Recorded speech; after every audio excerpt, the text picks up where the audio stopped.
Okay, so today I'm going to delve into one of the key topics and phrases from my old debate format, one of the key terms, I should say, the stimuli acme, and one of my expressions is always, the stimuli acme is preserved in this era, from one of my short stories, like where some observer from outer space is looking at the Earth, and he's going through basically like a checklist of the state that humanity is in, right? And so he's checking off a list, and he basically identifies the stimuli acme is preserved in this era, which means that people are obsessed with hedonism.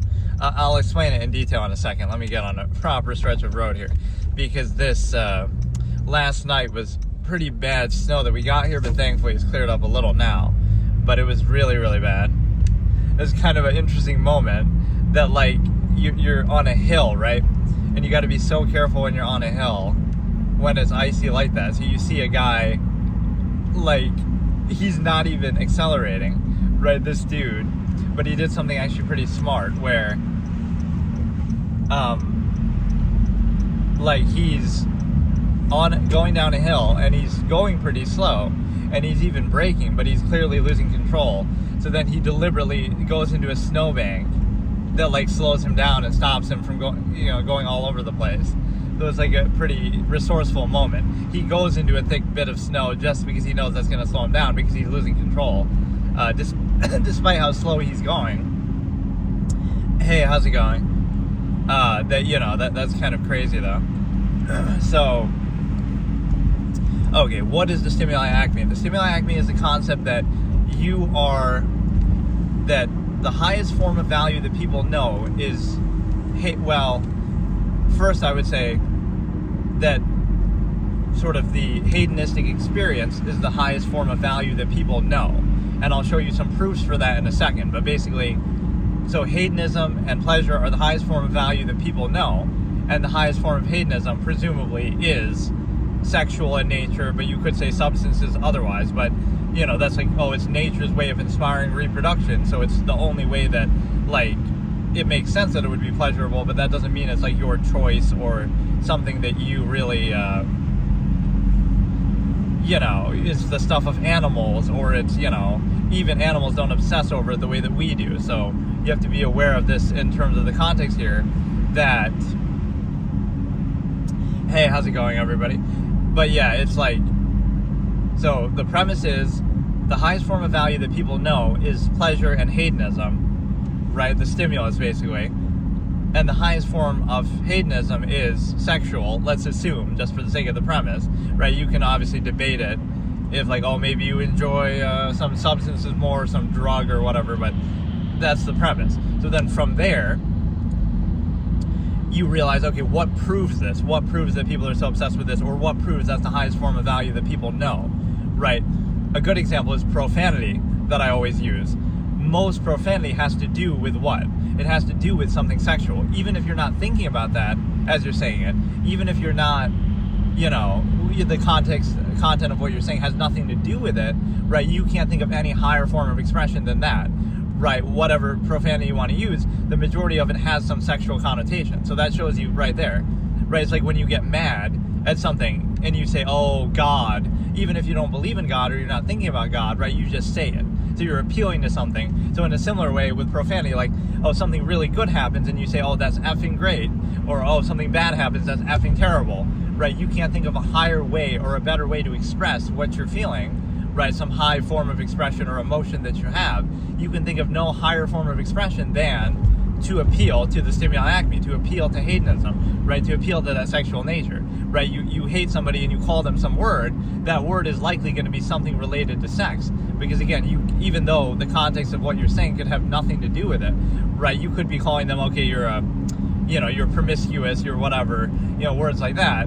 But, the S word or something. But I guess I don't know what YouTube's policy actually is on swearing, in the sense of, I've tried not to do it on these lives. I guess I typically don't do it anyway, but whatever, you know what I mean. Like,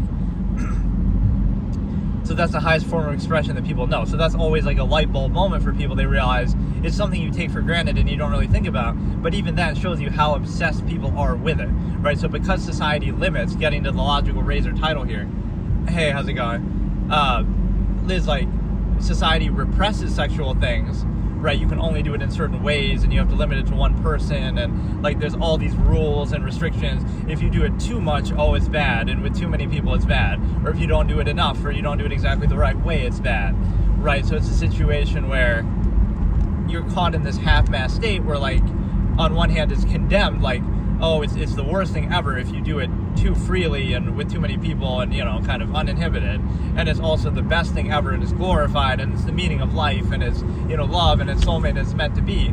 So that's an imbalanced issue, is that you're creating it's just a natural process. It's just something that animals do too. But because of the human ego and other things, right, we try to turn it into and frame it into something else, right? And it's easier to control people that way, to appeal to their ego and gratification, like, it's easier to tell you, oh, it's your soulmate, than to say, oh no, you're just a trained animal who's being controlled by your basic hedonistic tendency, and it's easier to organize society that way, right? You can't really say it that way, even if that's the effective premise of what's happening. So one thing that I'll say here is, again, repression, hey, how's it going? Repression leads to obsession, again, because society will inhibit something, and so now people fixate on it. Whereas, again, if society was a nudist colony, if everybody was just at peace with their own naked body and it wasn't like a big deal, it would just be what it is, right? It is what it is.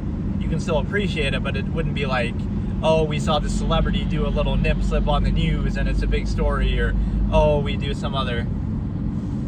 Hey, Catherine, how's it going? We have some, every little thing we fixate. A lot of humor and comedy has to do with sex because it's cognitive dissonance, that we're restricted and we're obsessed with it, but we, kind of make fun of the fact of how we're restrained and trained in that way. Like, oh, comedy will complain about relationships that we pose as though they're absolute, but then we realize they're not, and our inherent base tendency is in conflict with our indoctrinated state, right? So that's one example. Again, humor has to do with sex a lot. Profanity has to do with sex a lot, right? So just think about it. Like the worst thing ever happens to you in the world, and you can only think of sex and sexual terms to describe it, because that's the highest form of expression or value that that human beings know in life, such as, again, whether hedonism, and that's a form of hedonism. There's no higher measure than that you're using or appealing to. And so that would describe, again, something really good happens, something really bad happens. It often comes back to that. So profanity is a good proof of it. Humor is a good, comedy is a good proof of it. Music, the majority of music has to do with romance or sex, right? A lot of fiction has to do with it. Like, basically everything has to do with it in a revolving, obsessive way. And so, it's not necessarily even a claim that's being made, whether it's a bad thing or not, right? We're just observing and proofing that this is what the era that we live in, right? Like I said, with the observer from outer space. Oh, the stimuli acme is observed. You can still, or not observed, it's preserved, right? So you can maintain it if you want, but at least be aware of it. So I feel like that's one of those great, like, Freudian things, right? It is Freudian literally, in the sense that he would say that too. I don't know if he said it exactly like this, but certainly you could say this is inspired in part by some of Freud's thoughts. So, like, phallic imagery, or like seeing, projecting certain things. I don't know if I take it that far to say, oh, the reason why this tool is made in this way, right? Like a male to female USB to C kind of thing, right? I guess the fact that we call it that would be, hey, Catherine, can you, maybe they can't hear me. They keep saying hi over and over. But no, it's like, it's a situation where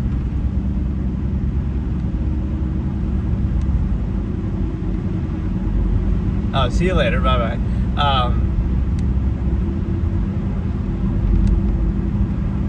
Oh, you can't hear me? Weird. Oh, let me test mine. Oh, that would suck, because why would people be watching that if they can't hear me? That's so weird. Why would it? People be watching that. No, I can hear myself. That's weird.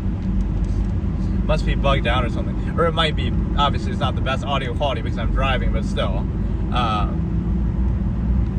Okay, so like I'm saying, those are some of the proofs of the stimuli acme.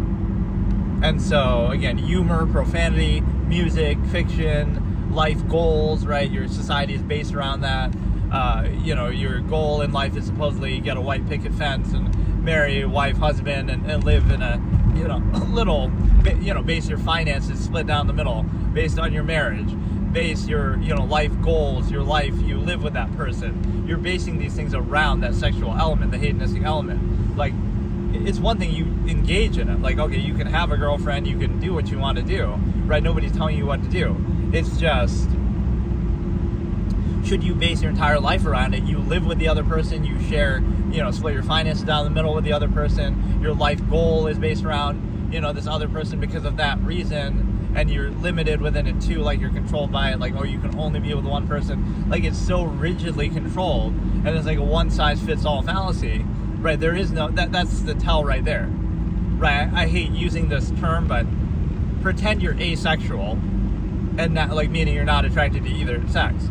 Now what would your life goal be? Now what would you do? So it's projected in every way. So there's this case example character that I use, like, he goes through life as sort of a neutral person, right?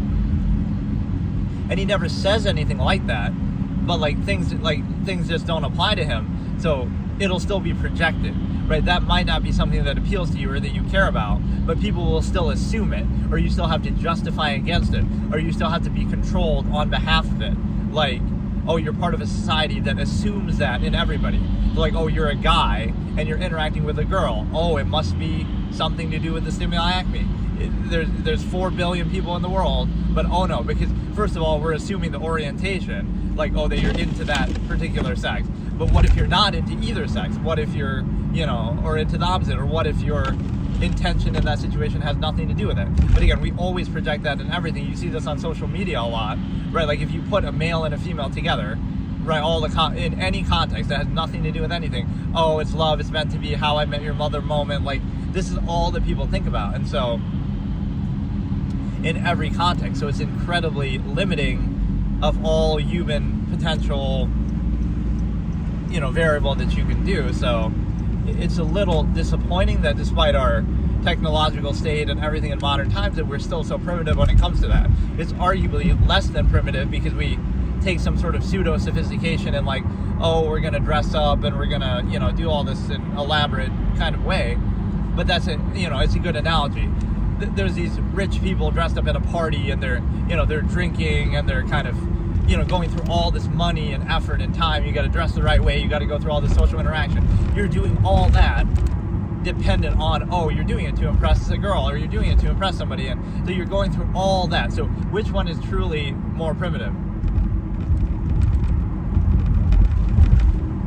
The roads are bad. They're actually not too bad. It was really bad last night, but it's actually decent now. I'm in central New York, Syracuse. But yeah, you show this as an analogy, like a scene in a movie, right?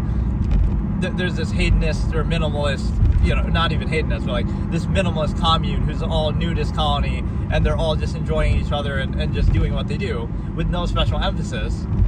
So they're just doing it, right? So they're treating the inherent process for what it is, right? Whereas the other side, oh, look at how much they're going through to build this up. They're dressing up a certain way, they're spending money, they're doing a big ball, they're drinking alcohol, they're doing all these things, right? Being reduced to some indoctrinated state and then trying to break free of it only with permission of that same contrivance state. Like, oh, you're only allowed to be free on this day, you can do a tradition, or you're only allowed to do it by drinking, you can try to return to your inherent self a little bit, right? Sort of backwards, instead of justifying why we need to be inhibited at any time for some functional basis and hold it consistently accountable. But the point is that, look at that analogy in sort of a split screen. You're doing all this just for the same hedonistic goal and built around it, obsessing over it. So you're obsessing over it and fixating it and basing your life around it and working for it and kind of spending money and time and effort and doing a big party and doing alcohol and like trying to impress them and endless like chasing and all this kind of stuff, right? You're doing all that to achieve the same end. Whereas on the other side, they're just at peace with the process. They're not obsessed with it. They just treat it for what it is. They do it, and then they're free to do anything else. And, so they're not controlled by it. That's the point. When you are so fixated by it, you become, everything is a process. Either you're aware of it and you can counteract it or choose it, or you can be controlled by it. Right? You're either in control of it or you're controlled by it. whether by other people or even just inherently, like, again, if you're not at peace with it. Hey, how's it going? I just said the roads aren't too bad, but actually they're getting a little bad now. It's kind of deceptive. Warning. Ban will ensue if the stream is not ended within 5 minutes.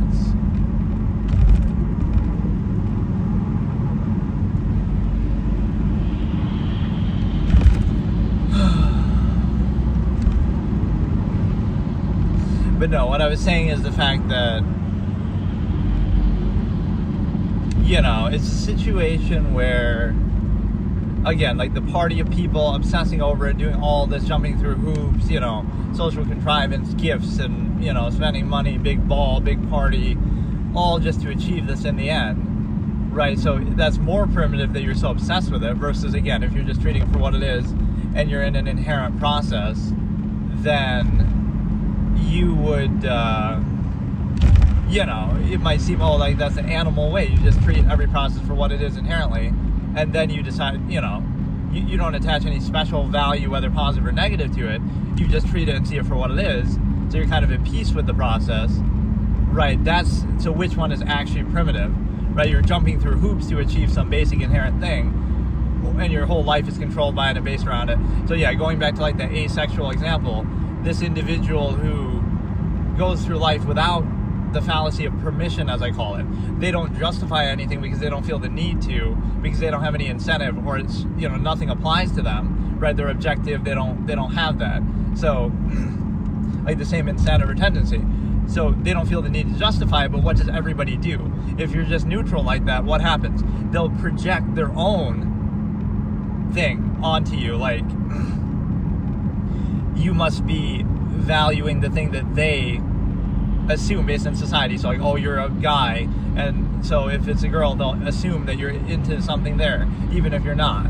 Whether that's not your intention, or whether that's not even your orientation, or whether you don't have any interest that way, or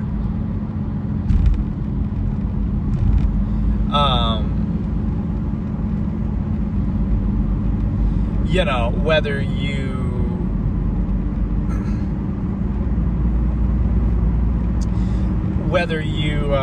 don't have that intention, it'll be projected, and it kind of shows you on layers too how shallow and easy to achieve that is. Like, you know, oh, this person assumes that you would try to achieve the stimuli acme or something this way in just some basic nearness postulate, social interaction, like, oh, a pickup line, like that, if that's all it would take. I have that expression, like, if all it takes to be with you would be a pickup line, then I don't want you, kind of. If it's that easy to get you, because, oh, it's love and it's meant to be, and it's based on, it starts with a pickup line. So what? Somebody will come along with a better pickup line later, and that's all it'll take to snatch you away. Like, it's not the absolute process that you're making it out to be. So if something like that works on you, then I don't want you, kind of a thing, right? You're too easy, or it shows you how shallow it is. So on one hand, they're assuming that that's all it would take, right? That, oh, some social contrivance, interaction, exposure is all it would take, which is kind of how it does work, the nearness postulate, right? You're kind of inhibited, and then you limit it to, like, whatever, you know, you try to take a monopoly to that one person over some inherent process that anybody could be a part of. But what happens is,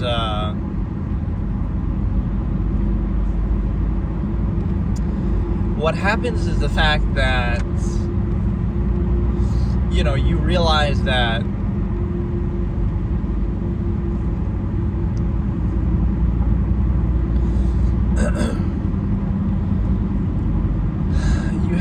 you realize how shallow it is. So the projection to the neutral person would be, you must be interested in this, you know, stimuli, acme, incentive, or zero-sum means potentially. So they project that because that's what they value, or that's what they're controlled by and obsessed with at all times, right? Nothing else can possibly exist, kind of a thing. And then also, you know, everything is framed within that context. Like, oh, it must be your failure to achieve this thing that we're projecting that you want. Maybe you don't want it, or maybe you don't want it the way that society tells you. Like, oh, you might be promiscuous, you might be open relationship. Like, so, oh, it's somehow your inability to achieve that. It's like a Bolshevik rhetoric, false duality. The reason why you're in an open relationship is because you can't find true love in a soulmate. Not that, you know, obviously that's just an artificial thing, So you're just doing the inherent process how you choose, right? No other measure or priority or practice can exist aside from the one that society tells you to do. And if you do something different, then it must be either in defiance of that, like you're just doing it to prove a point, or you're doing it because you failed to achieve, you lack the ability to achieve this false absolute, not that it's not absolute. And then you also have the understanding that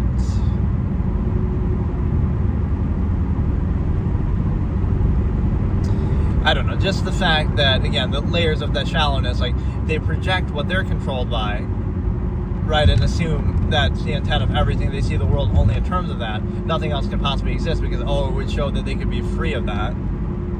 And then the other thing is the fact that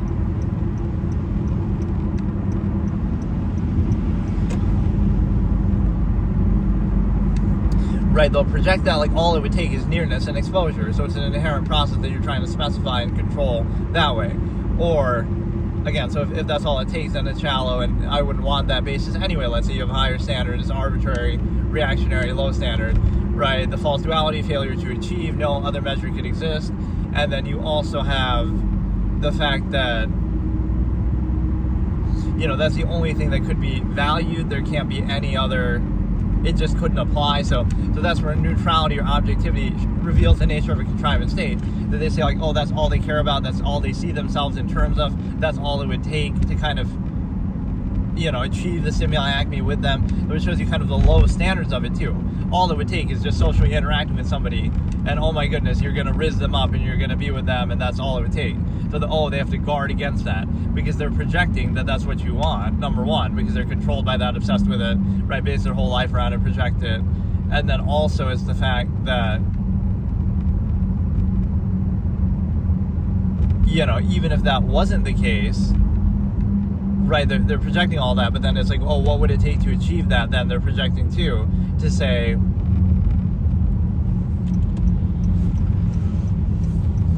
all it would take to achieve that is, just social interaction. So we have to limit that so that, we can't be rizzed up by this because that's all, that's how easy we are. That's how shallow it is to achieve. And then also that, right, that's all you're worth, right? You don't see your value as a person like, it could be about a million different things. No, it's only about that. The whole irony is you might think, like somebody's personality or intelligence or this or that, but you're thinking about it only in the context of the stimuli acme. You're not thinking like, you could just be, people say this in a very direct way that's laughably stupid and limiting, but it's kind of like, you can't be friends with guys can't be friends with girls and girls can't be friends with guys. Again, first of all, it assumes a one-size-fits-all universal aspect that's never correct, right? It's like, what if some people are just asexual? What if some people are, different orientation? So on that level, it just objectively isn't even accurate. But even if that was true, think about how limiting and myopic that is. So anytime a male is friends with a female, it must be sexual, or vice versa. It must be sexual motivated, right? But it just doesn't even make sense, because think about how insecure you're being about it, that you're saying, either because you're already with somebody, so now, you're afraid they might cheat, because of course, remember, the premise is simply interacting with somebody means that you want sex, and simply interacting is all it would take to do that. That's how shallow and hedonistic people are. So you have to do what I call censoring reality. The solution isn't that, maybe the person you're with isn't an absolute, and that kind of reveals the artifice of the process, the same way that adult films, people say that, right, that adult films reveal the nature of it ruined my marriage. Well, if that's all it took, then maybe your marriage isn't that good, or maybe the limitation to one person only is flawed, or if your imagination is better than your reality, maybe it's the flawed process that it reveals and not the fault of the influence. So this notion that, you have to censor reality in your fantasies and imagination to try to put up with the lesser subversive state that society tells you to do, right, that is a questionable process for sure. And beyond that, you also have the consideration that, this whole thing of pickup culture or whatever, right, again, if that's all it takes, it's kind of a shallow basis. But no, on one hand, it doesn't apply, because again, some people might not even be into that. But on the other hand, think about the insecurity of it and the need to censor reality. you are with somebody, right? Okay, let's say you're a straight guy and you're with a straight girl. And it's like, oh, you as a straight guy can't have other girlfriends, right? Friends who are female. And that girlfriend can't have other guy friends, right? That is possibly the dumbest thing possible, but that people just accept as though it's fact or as though it's the natural thing to do. So in order to be part of a relationship, and this relationship is being touted like, oh, it's a soulmate and it's love and it's meant to be, okay, I'll grant you the absolute. Now let's hold it accountable. Why should you be so insecure about the supposed absolute that you have to censor reality, as I say? Oh, you can't be friends with 4 billion people. Oh, and then it's absolute. No, that's fucking stupid. Like, obviously, like, oh, the only thing you have to do to make this absolute thing is, like, you have to do all these ritualistic things and, oh, do a ring and do a ceremony and give them gifts and, like, constantly remind yourself as if to convince yourself that, oh, I love you every day, and, like, do all these kind of habitual ritualistic things that you could arguably do with anybody. Like, it's kind of, if you have to constantly uphold this illusion of an absolute, then it's not an absolute, right? An absolute would speak for itself. And not being absolute doesn't mean you shouldn't do it. It just means that you shouldn't specify it and say, oh, I'm going to limit myself to one person, which is the whole premise of why that absolute is posed, or why it's posed as an absolute, right? So it just shows you it's just an inherent process. You can do universally with anybody, open relationship, whatever would be the more natural tendency, right? It wouldn't justify the specific reduction and control and limitation to only one person, right? So that's the cognitive dissonance that you have to pose it as a false absolute to specify it, right? False absolute to value or to specify, similar to the nearness postulate that I talk about.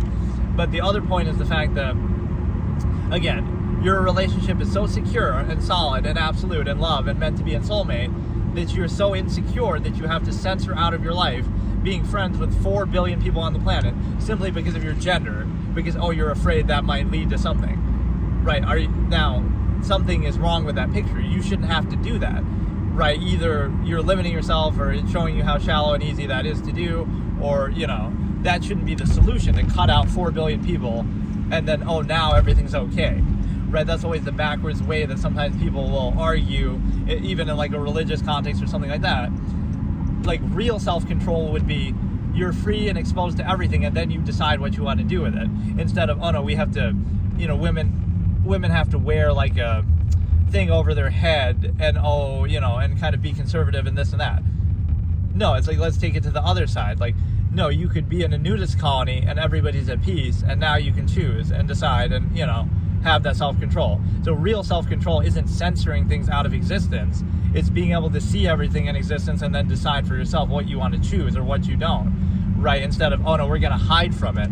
Oh, we're not going to watch adult films because it could ruin our marriage. But if that's all it takes to ruin your marriage, maybe that's showing you a flaw of it, right? Don't blame the influence. Don't blame the imagination or anything like that, right? Like, so this notion that you have to cut things out just shows you lack self-control, right? Rather than that being a form of self-control, that, like, you can't face reality because, oh, reality would invalidate the supposed false absolute that you have, that you're contriving. Holy shit, dude. What the fuck is that part of the road? So the point with that is the fact that I love how it's like clear separation of biomes in real life, like in a game. It goes from like solid fucking snow to just clear, because obviously they plowed this road and they haven't plowed that one part. But clear separation of biomes in real life. So what's happening is the fact that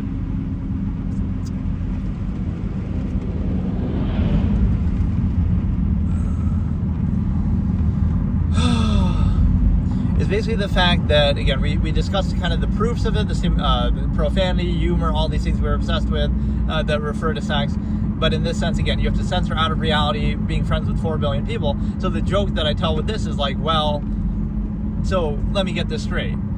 You're a guy in a relationship with your girlfriend, and the only thing you have to do to maintain this false absolute, oh, it's soulmate, it's love, is you have to cut out all other women out of your life, and you can't be friends with 4 billion people on the planet or interact with them freely. You have to limit that, and oh, then it's absolute. So one question on that: what if you're bisexual?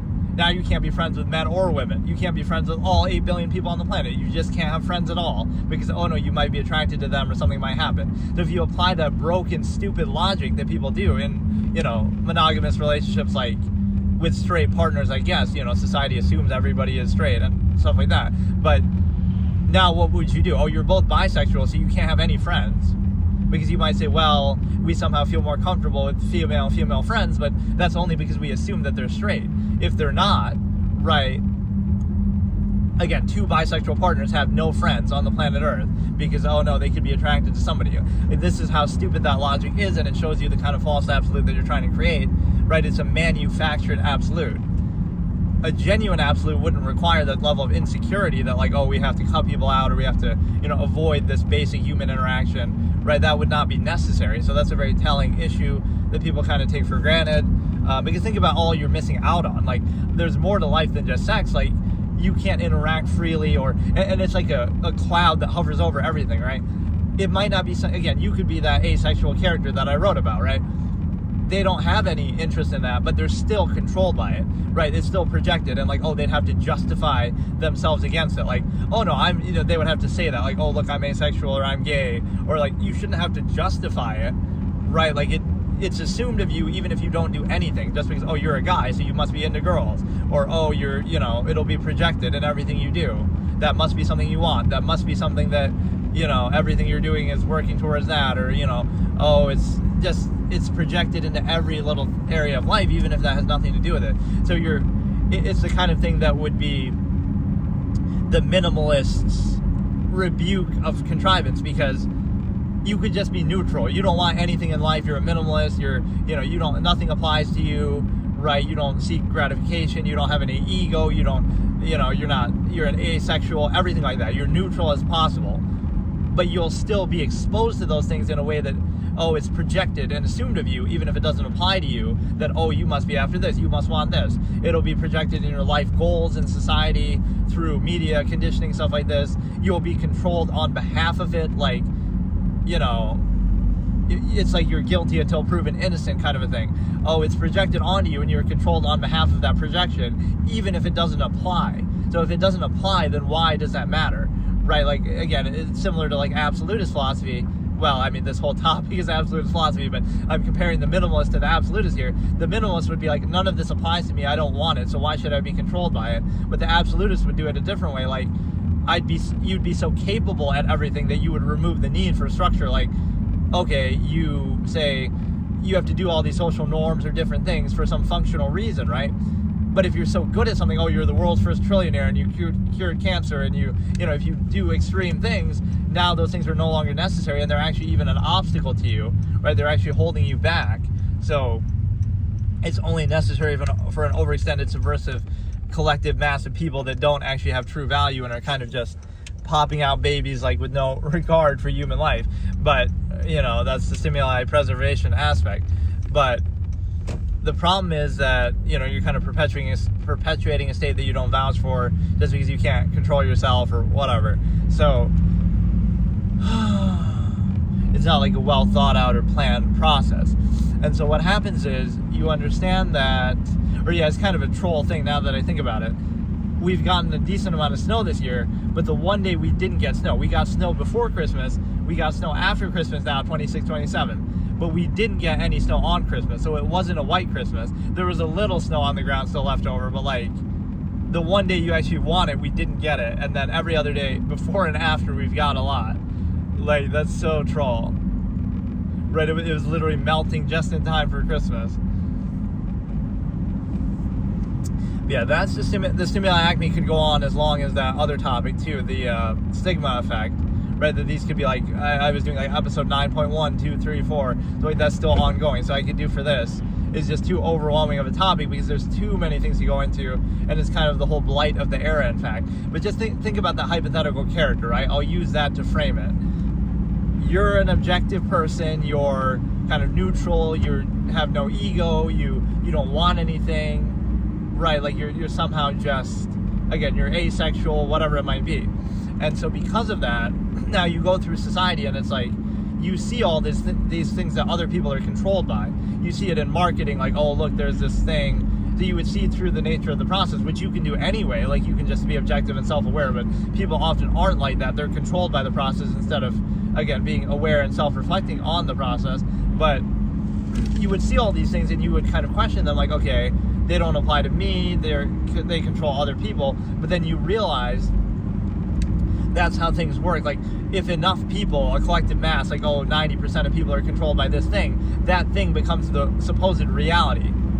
Even if it doesn't apply to certain people, right, it's still, on behalf of that. Like, if you even ask, what's your life goal? You gotta find the right person to marry. You're a guy, so they'll say, find a woman to marry. But what if you're not straight? Or, what if you're asexual?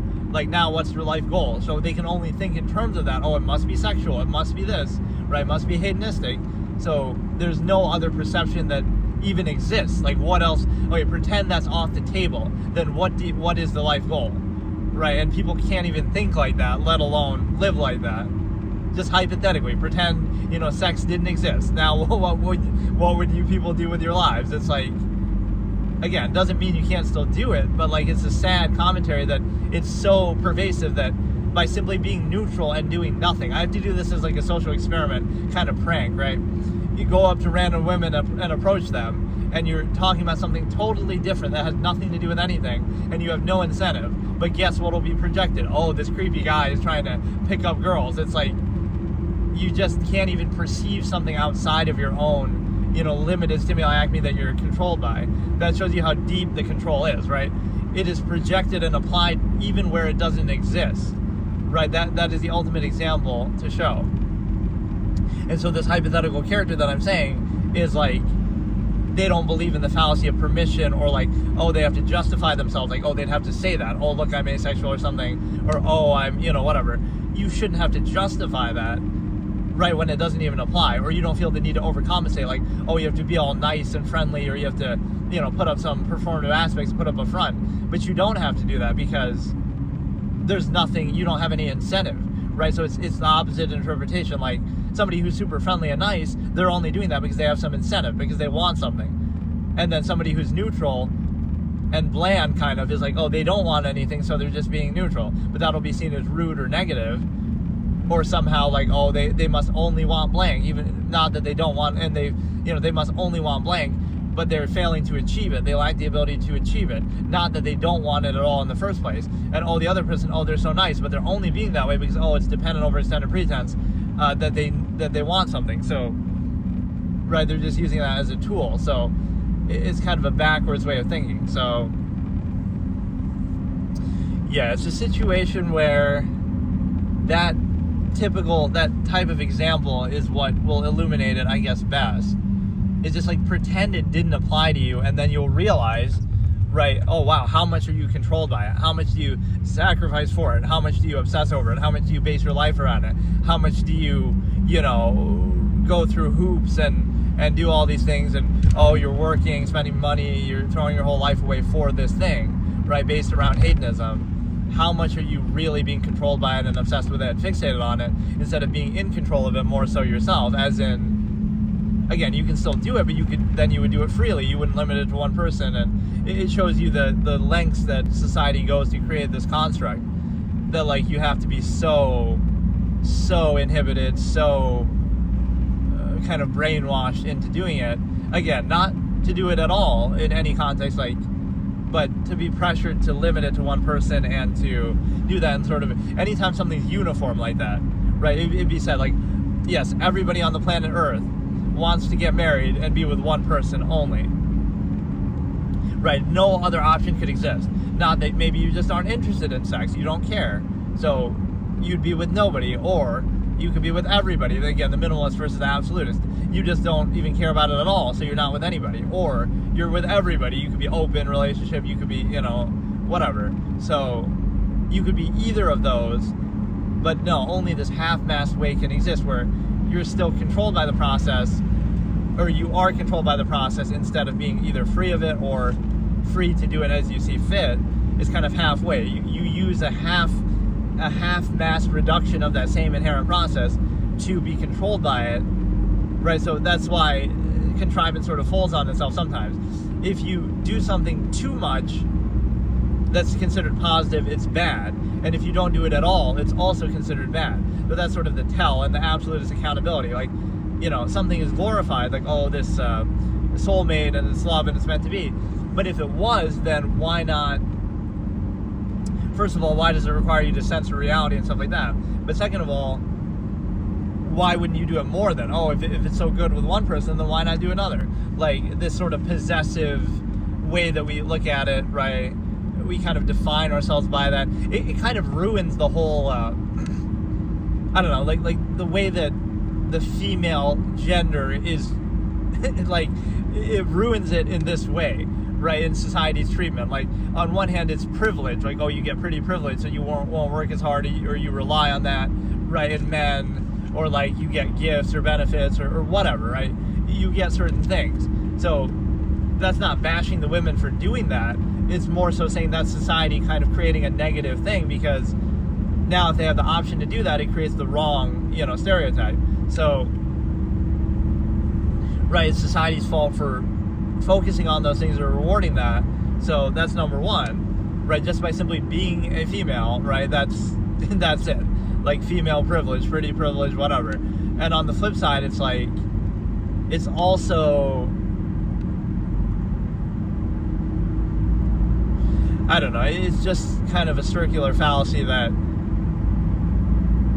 you create that and then you complain about it. Like, people say OnlyFans is an issue, but it's just a reflection of some inherent lustful tendency that people have always had throughout history, right? So it's just an outlet, or it's just a more convenient way to do the same thing, so you can't really scapegoat that. There have been similar things in the past, there'll be similar things in the future, right? It just changes name and form, it's just become ubiquitous with it. So you're kind of looking at the symptom, not the disease, right? To what extent you would want to address it. Just simply it could go offline tomorrow, but you really think people aren't going to do similar things, right? It's just something that becomes mainstream, and then we kind of just keep hearing about it over and over, right? It's just the same process that people have appealed to people for all time. And then the other side of it is the fact that, again, it ruins, both aspects, right? That you can't just see people for what they are or have any other value in general.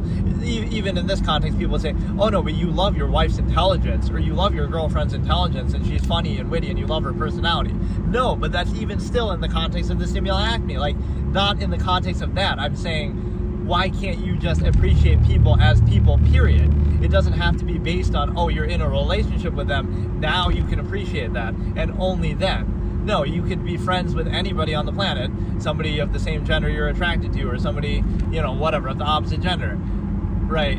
And you could still just appreciate them, or, find value in them, period, as a person, regardless of all that, but everything is seen in the context of that. So, like, again, these are the two fallacies here, or the two things that ruin, gender interaction in society, these preconceived notions. So one of them is the fact that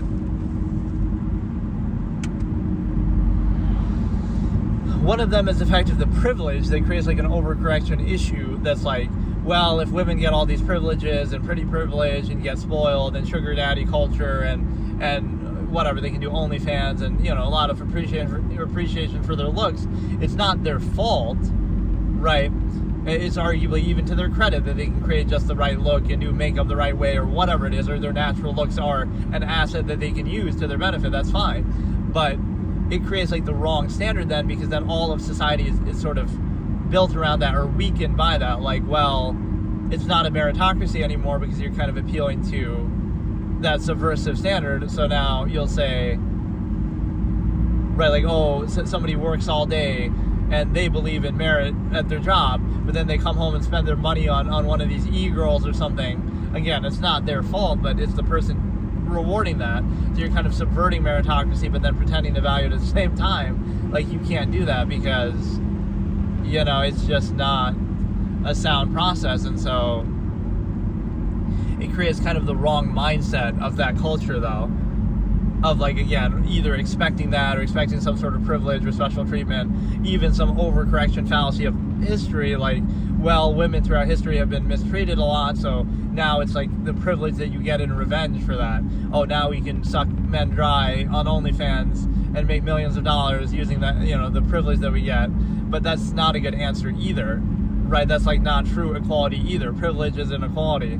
So it's something that really is up to you, up to the user to not reward that, but as long as you have that privilege, it's going to create negative tendencies, because people, whenever you give people an easier option like that, it's hard then for them to reach any sort of potential, whatever it is, right? I'm not saying what they should do, but you'll just rely on that then. Okay, that's easier. Let's just rely on the stimuli acme. Let's just rely on hedonistic sexual thing. And then it's just too easy for them. So,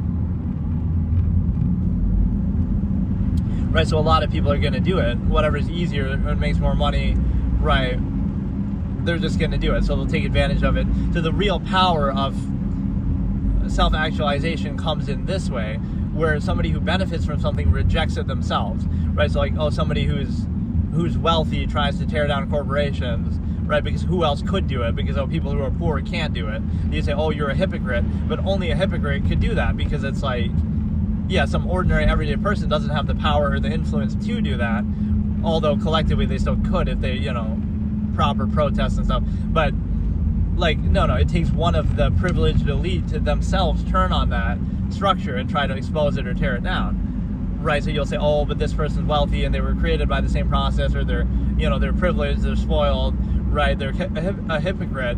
But sometimes that's what it takes, right? Somebody at the top level to do that. So in the same way, if women reject that privilege and say, we don't want, you might think, they're trying to be a strong, independent woman or whatever. But like, honestly, that's a form of control too, to like say, you're like weak and you need to be controlled, you need to be protected and you need to be coddled, right? At one point, women reject that, and then it'll be like, no, just don't treat us any differently because we're women, whether positive or negative. And then it's kind of like, just deal with the fact that,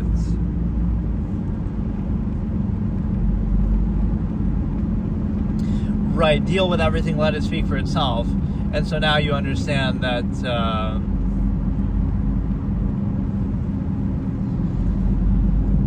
I don't know.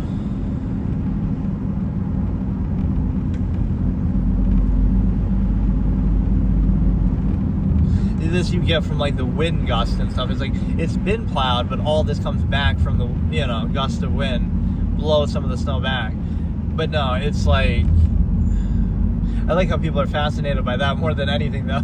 Yeah, you have very few comments about actual nuanced, philosophical, detailed, existential subjects that I'm talking about.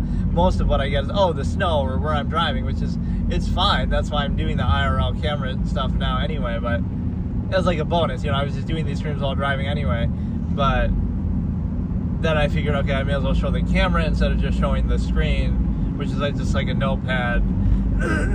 It clearly does make a difference somehow, and it seems like the short streams or like the mobile streams do better than when I do it on my computer, because I did the last couple of days, I did a Skyrim stream on my computer on YouTube and then a Hearthstone stream, right? And both of those didn't get the kind of algorithmic boost that we've seen here at times, at least. So, but no, like, women themselves have to reject that privilege, even as tempting as that is. They're like, we'll get free stuff or we'll get appreciated for our looks. And the main reason why people reject it is because they associate some intent with it, like, they want to, they want something from you. But on one hand, that would be showing unconditionality invalidates the process. Not everything is about an incentive. You could just do it for the inherent sake of it, right? Or the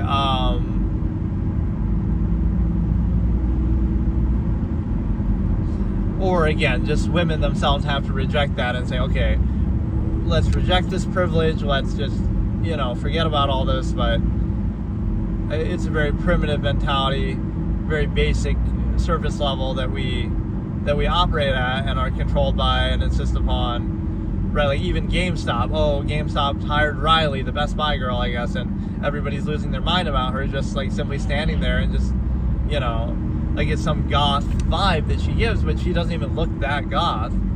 Like she looks pretty basic, pretty normal, right? But somehow people are just down bad for everything. That's kind of the modern Gen Z. I'm going to translate. I should make a video like that, translating my absolutist philosophy terms, right, into Gen Z brain rot language. So the stimuli acme is preserved in this era becomes people are down bad for everything nowadays. These these little Sigma boys are down bad for everything these days, right? Society's just down bad for everything. So it's kind of the same thing, that you're down bad, like, again, you're obsessed with it, you're not free of it, you're not really in control of it, you're controlled by it, and you're also in a position to, again, the women have to reject the privilege, men have to stop giving that privilege, the society as a whole has to understand, right, that there's more to things than just that, break free of that sort of mode of control, and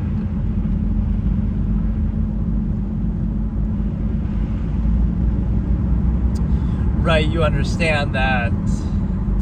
There's one other topic on that, I kind of forgot what I was going to say, the fact that, you know, it ruins things in a sense. Oh yeah, it's projected that way too, like, oh, you're a man, and it's just assumed, right? So you have to justify it, and then, oh, the fact that you justify it, like, oh, but I'm not even, you know, but I'm gay, or but I'm, you know, asexual, or I'm, you know, I'm not even interested in women, or whatever, in this context, that's not my intention, or I don't care about that.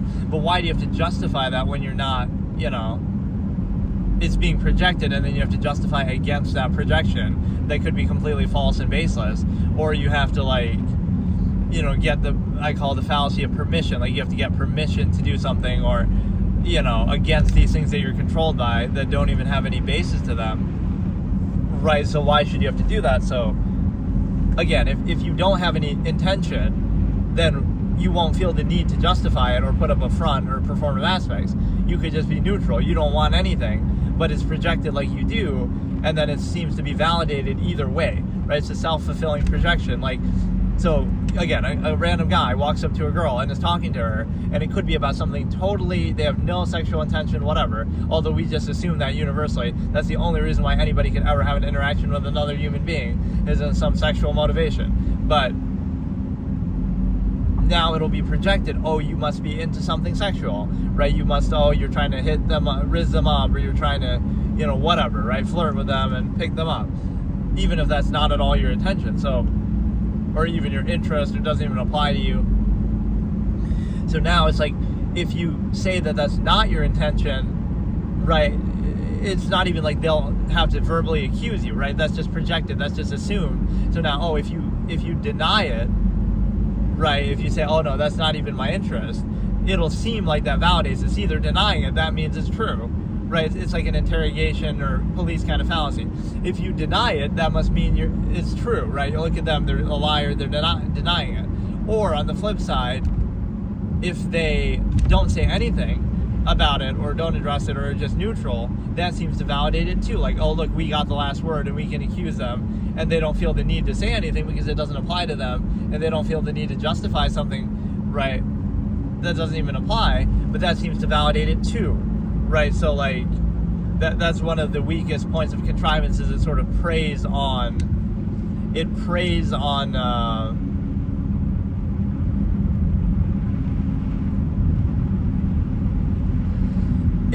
on even neutrality, right? So you defer to contrivance, you tolerate it, but that's seen as vouching for it, or, oh, your own inability to achieve it, or, you know, even doing nothing. Like, okay, you're just putting up with the stupidity of others and a flawed process that you're controlled by, but that's used somehow to validate it too, right? Or even anything else that exists must be condemned, right? That's why open relationships are condemned. Like,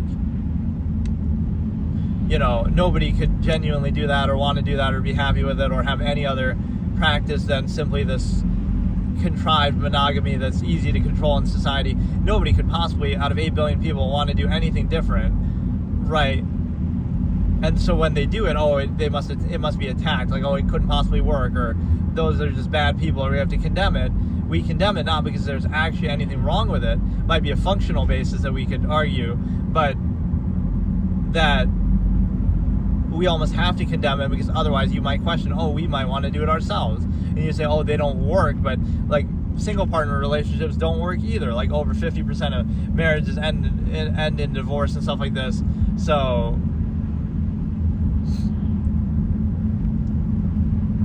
yeah, this topic is very nuanced as well. I kind of don't like the fact that if we're going to have multiple episodes like this running in point 1, point 2 kind of parts. But I guess I don't have a choice with some of these topics. So I don't think I did a proper episode on the stimuli acme at all so far, but it's like, it's a situation where I've like kind of mentioned it in one of them, but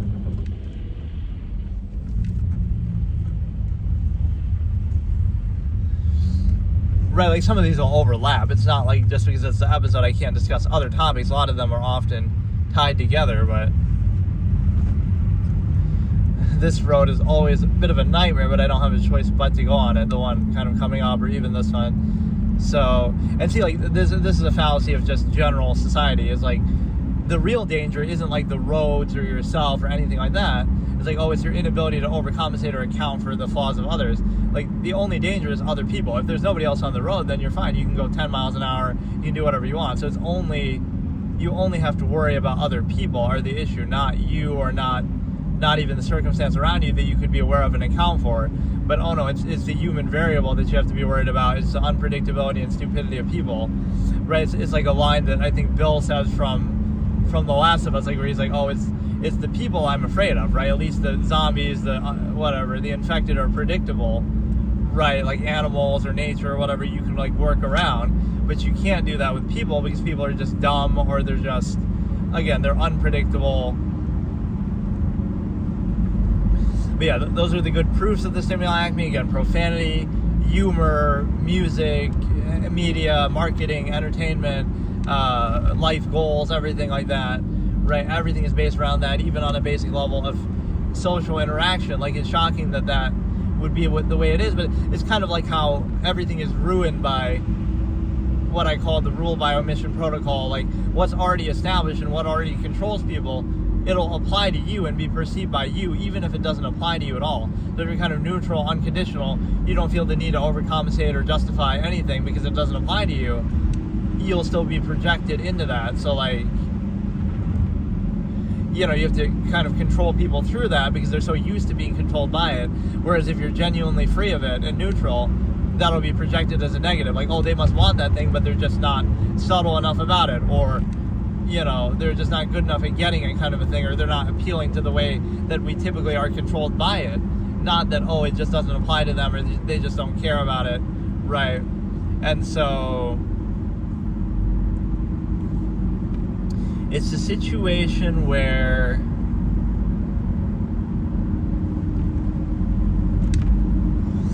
you know, it kind of ruins it for everybody else, right? So like, oh, social interaction is used as a tool of making money and like as an asset, and like, you know, for marketing and to appeal to people's egos to try to sell products and stuff like this. So what if somebody believes in it truly, they truly value social interaction or whatever, and now they hold it to an accountable standard and they try to separate it. They want it to be totally separate from the zero-sum means and all of that. They want it to be totally separate from the stimuli acme, so now they truly value it on its own instead of associating it with that. But now that exposes the false duality of, oh, that's the only reason why people do it, or that's what it's usually based on. But in this case, it's not based on that. So, oh, now it's their failure of ability to achieve that false duality preconceived thing. And so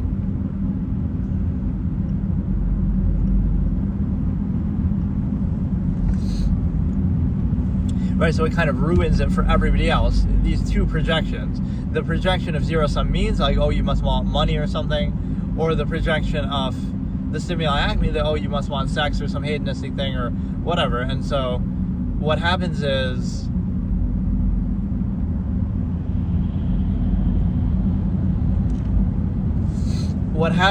that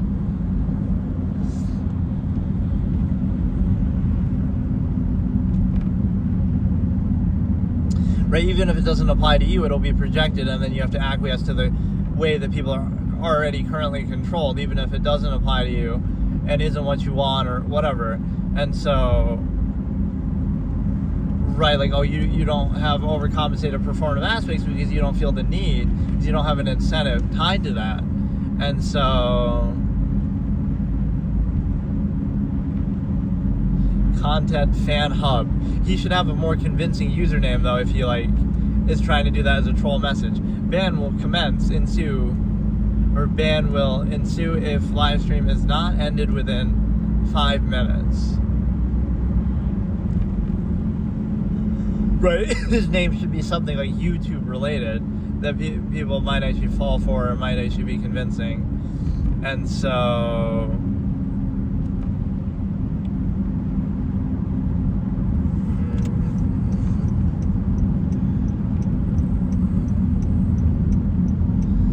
but no, what I'm saying is the fact that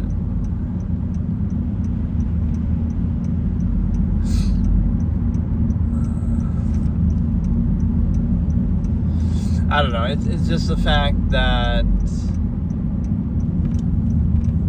right, you're ruled by that. So again, social interaction is used as a currency and a tool of control and making money and whatever. And so if you try to separate it and treat it for what it is or not apply it that way, then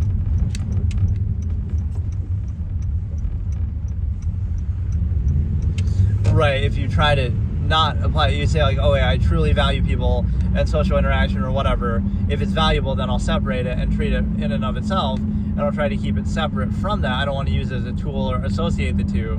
Right. Now that's somehow negative. Right. Instead of, okay, if it's worth valuing, the value in and of itself, right, you want to keep the two separate, but it's still projected, so like, oh, you just lack ability at doing it. Not that couldn't be a choice that you want to keep the two separate. If it's valuable on its own. You don't want that to, you don't want that to be the base of something like, oh, you should buy products from me because I'm socially nice, right? No, you want it to come down to pure merit, like, okay, you should buy it because it's the best product or something is the best in and of itself. You don't want to tie the social interaction to the zero-sum means, but it's still projected and you're kind of ruled and controlled by it on behalf of it. So it kind of ruins it for everybody else because that's how society is ruled currently, that if you don't do it, then somehow it's projected that you're trying to do it, right, or like failing to do it. And then the same thing with the stimuli acme is it kind of ruins it for everybody, that even if it doesn't apply to you at all, it'll be projected that must be what you want. So it's kind of like the self-fulfilling closed structure contrivance that neutrality is a negative, or again, it's projected, false inability to achieve a false absolute, not that it's not absolute. And so, right, that's sort of the neutral thing, is the fact that I could be like a news, like a weather person by doing this. Like, I'm showing you which roads are shitty and never plowed right. Like, this road right here sucks, always. Whereas a lot of the other ones are not so bad. Right, like this road is fucked up because it's more like, oh, rural countries. It is a major road still, but I guess not quite major enough. So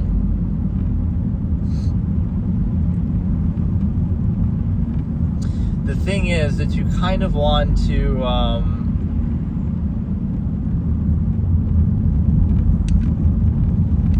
like everything's projected either in terms of the ego or zero-sum means or the stimuli acme. And so what that means is that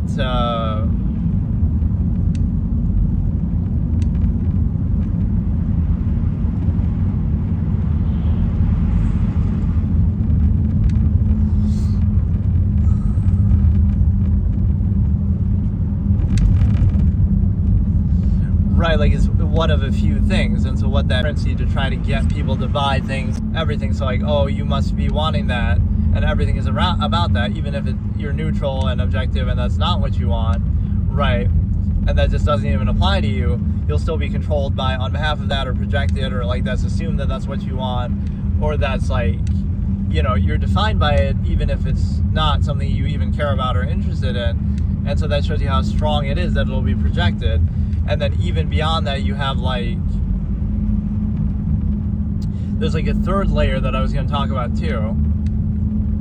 But like even superficiality, like appearances. So like, oh, you couldn't just choose to be like a neutral, minimalistic person, and that couldn't possibly be your choice or what you want. It must be always in protest of something, or oh, it's like you're trying to prove a point, or oh, you're just you lack the ability or means to do it.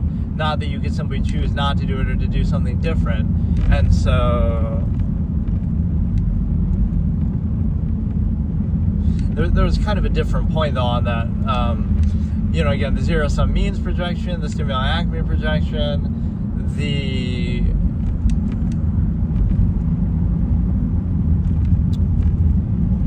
there's a lot of like assuming intent that goes into it, that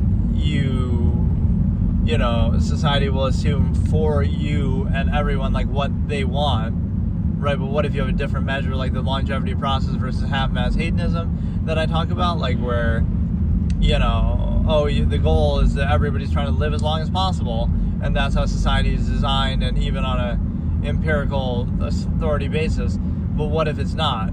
Like, what if people drink and smoke, and then that kind of invalidates that longevity process, that it's not a credible, consistent basis. So how can you use that now and assume intent universally, because it's not consistent? So there is no one standard or measure that you can use, and even if you did, it's not one that applies to everybody, or you could just choose something different. So you really can't assume their intent, right? Because it doesn't always apply universally like that.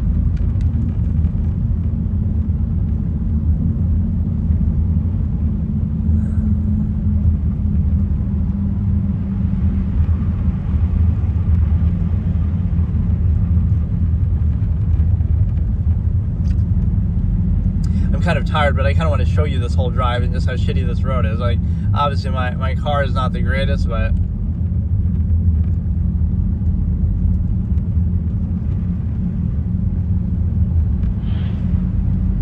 it is a little bit odd. Like this road in particular is awful. Yeah, that was a good topic. Again, a lot of these things I've said in the past, but I guess it's worth doing it this way now, because like at least now I have a reference point. Whereas like, I would have said it in the past, but then it doesn't matter because, like,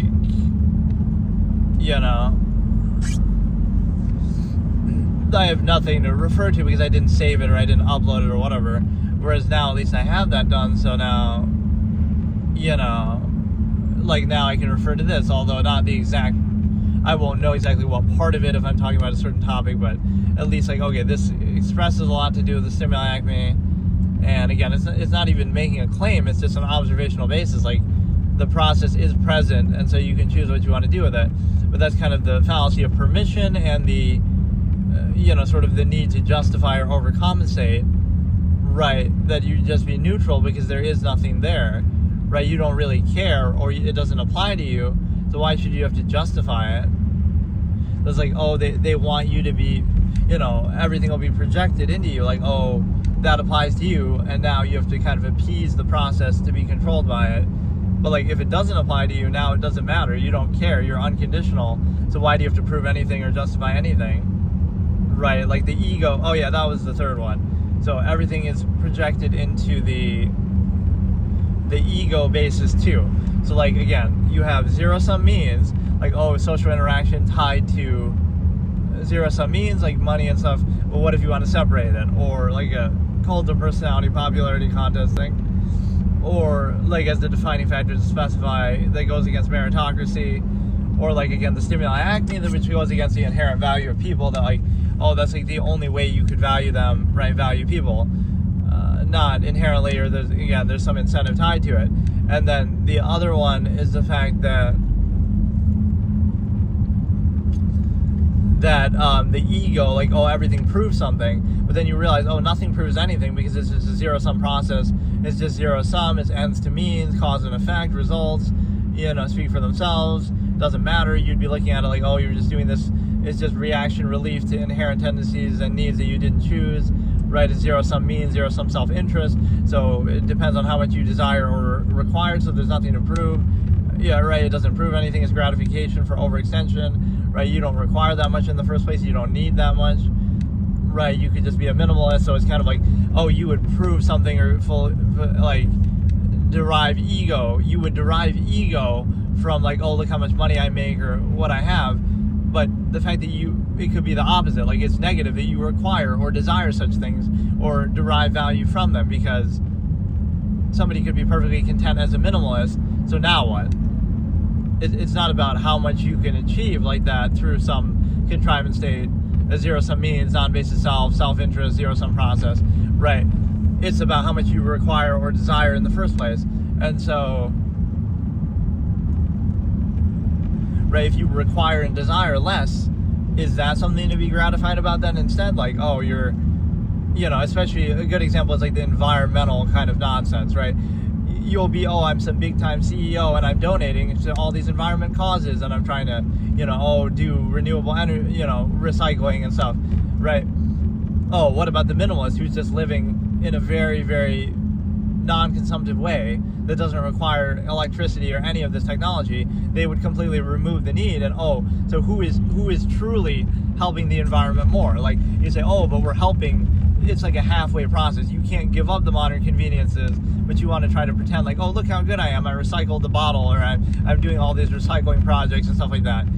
But that's only necessary to sustain the overall wasteful lifestyle and society that you live in. So if you truly value it, again, I'm not saying whether you should or shouldn't value something. I'm just holding it accountable. Like, if you truly value it, then you wouldn't do that at all. You would be, okay, the minimalist who eats one meal a day, who picks berries and lives in a very, very limited kind of way.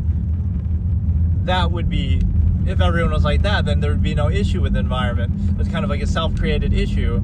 You create the problem by some overextended, machination process, excessive technology, wasteful, kind of lifestyle and society that's so exuberant, and then you want to do some little thing and feel good about it, but that's kind of like you're only, what's the expression I'm looking for? You're only putting like a blank in the blank, like you're only putting a Band-Aid on a river of blood or something like that, right? You're not gonna, something tied against the stream, right? You're putting a pebble against the stream, right? It's not going to do anything because it's not going to do anything because of the simple fact that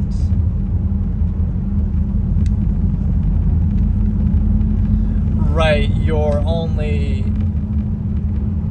creating the problem yourself and then acting like, oh, I'm self-righteous about it. That's the perfect example of just the hypocrisy and stupidity of something. If you really care about the environment, then don't live in modern society and be a minimalist and give up all conveniences and electricity, and there you go, problem solved, right? But oh no, you want all those things and now you want to pretend like you care, like, oh, we're saving the planet.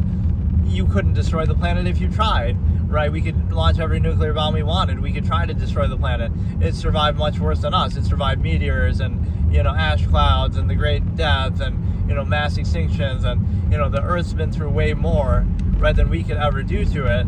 So it's kind of self-righteous and self-serving. No, we just want to save the planet from ourselves so that we can continue to live.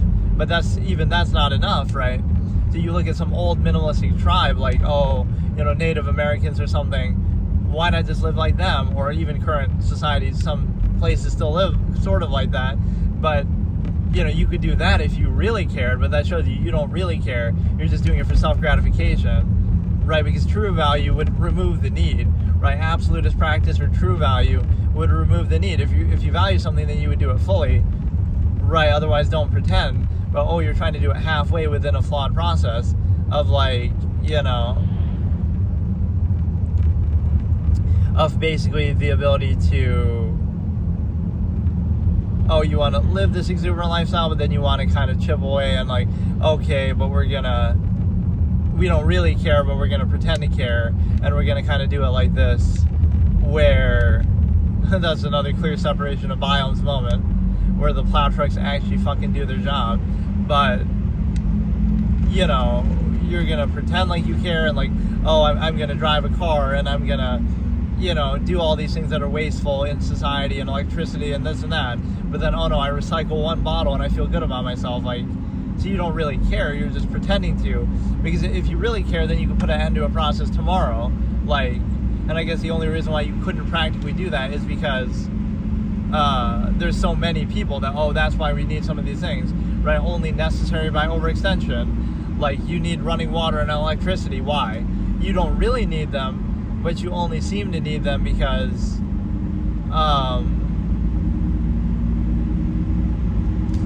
there's so many people around that would be the issue. If they went away tomorrow, right, people would still survive, right? We've done that throughout all of history just fine. But what would happen is we would like hurt and kill each other and whatever, return to a more of a Darwinistic state, because we only need those things because of the mass number of people that will otherwise not be so sustainable, right? That's the only issue. So,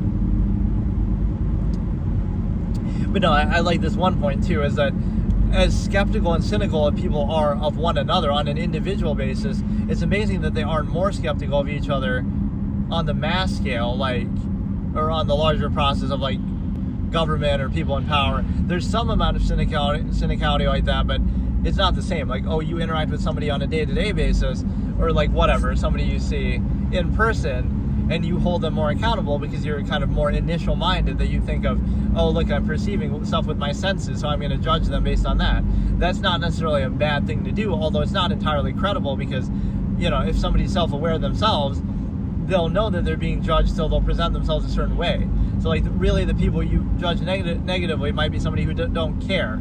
It's not that, they have some negative intent, they just don't care enough to project or perform for you, right, to put up good appearances. Whereas somebody who truly has a negative intent would do that, right? They're not, they'll be charismatic and they'll try to pull the wool over your eyes. So what you're really identifying is how much effort does somebody put forth to deceive you, or how good are they at doing that? It's an effort thing, not actually showing what their intention actually is. And so, so if some charismatic leader comes up and they can do any atrocity in history, all they have to do is deceive you first with social contrivance and stuff like that, appeal to your emotion and whatnot. And then on the flip side, we get real life vibration too. We're getting clear separation of biomes, and we're getting vibration in real life. Right? Every once in a while, I'll do that just for entertainment purposes, but you shouldn't do that. Where you go in the middle or you go on the side.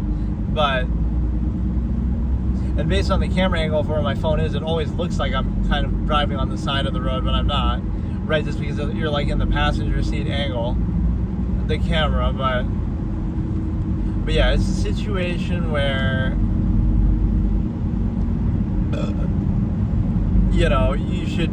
you only view things and judge things in your immediate perception. So you'll be harshly critical and judgmental of what's in front of you, but not as critical of the same process.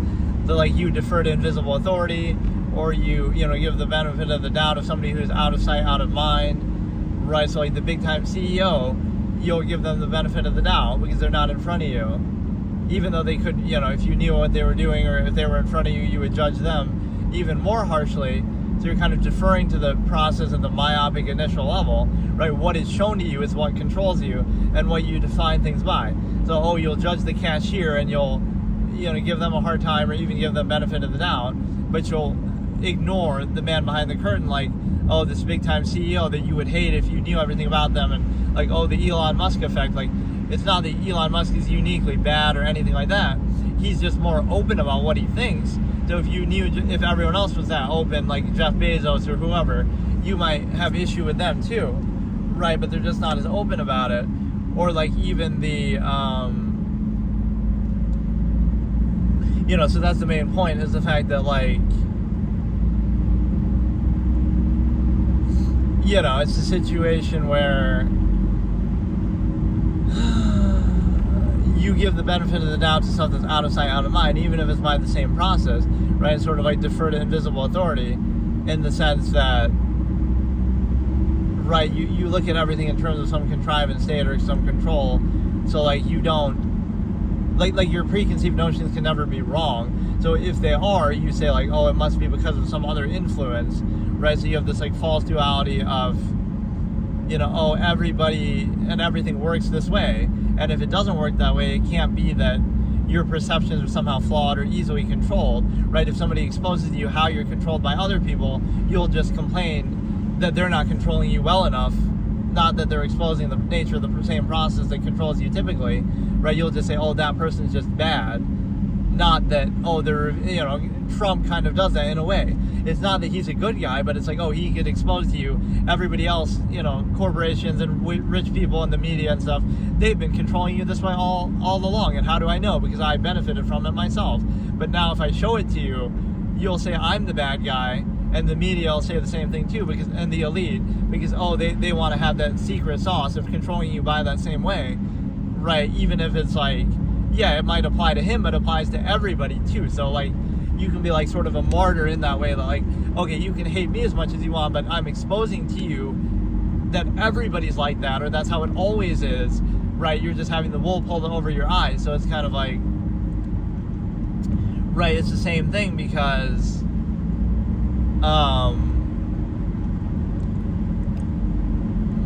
you know, you basically realize that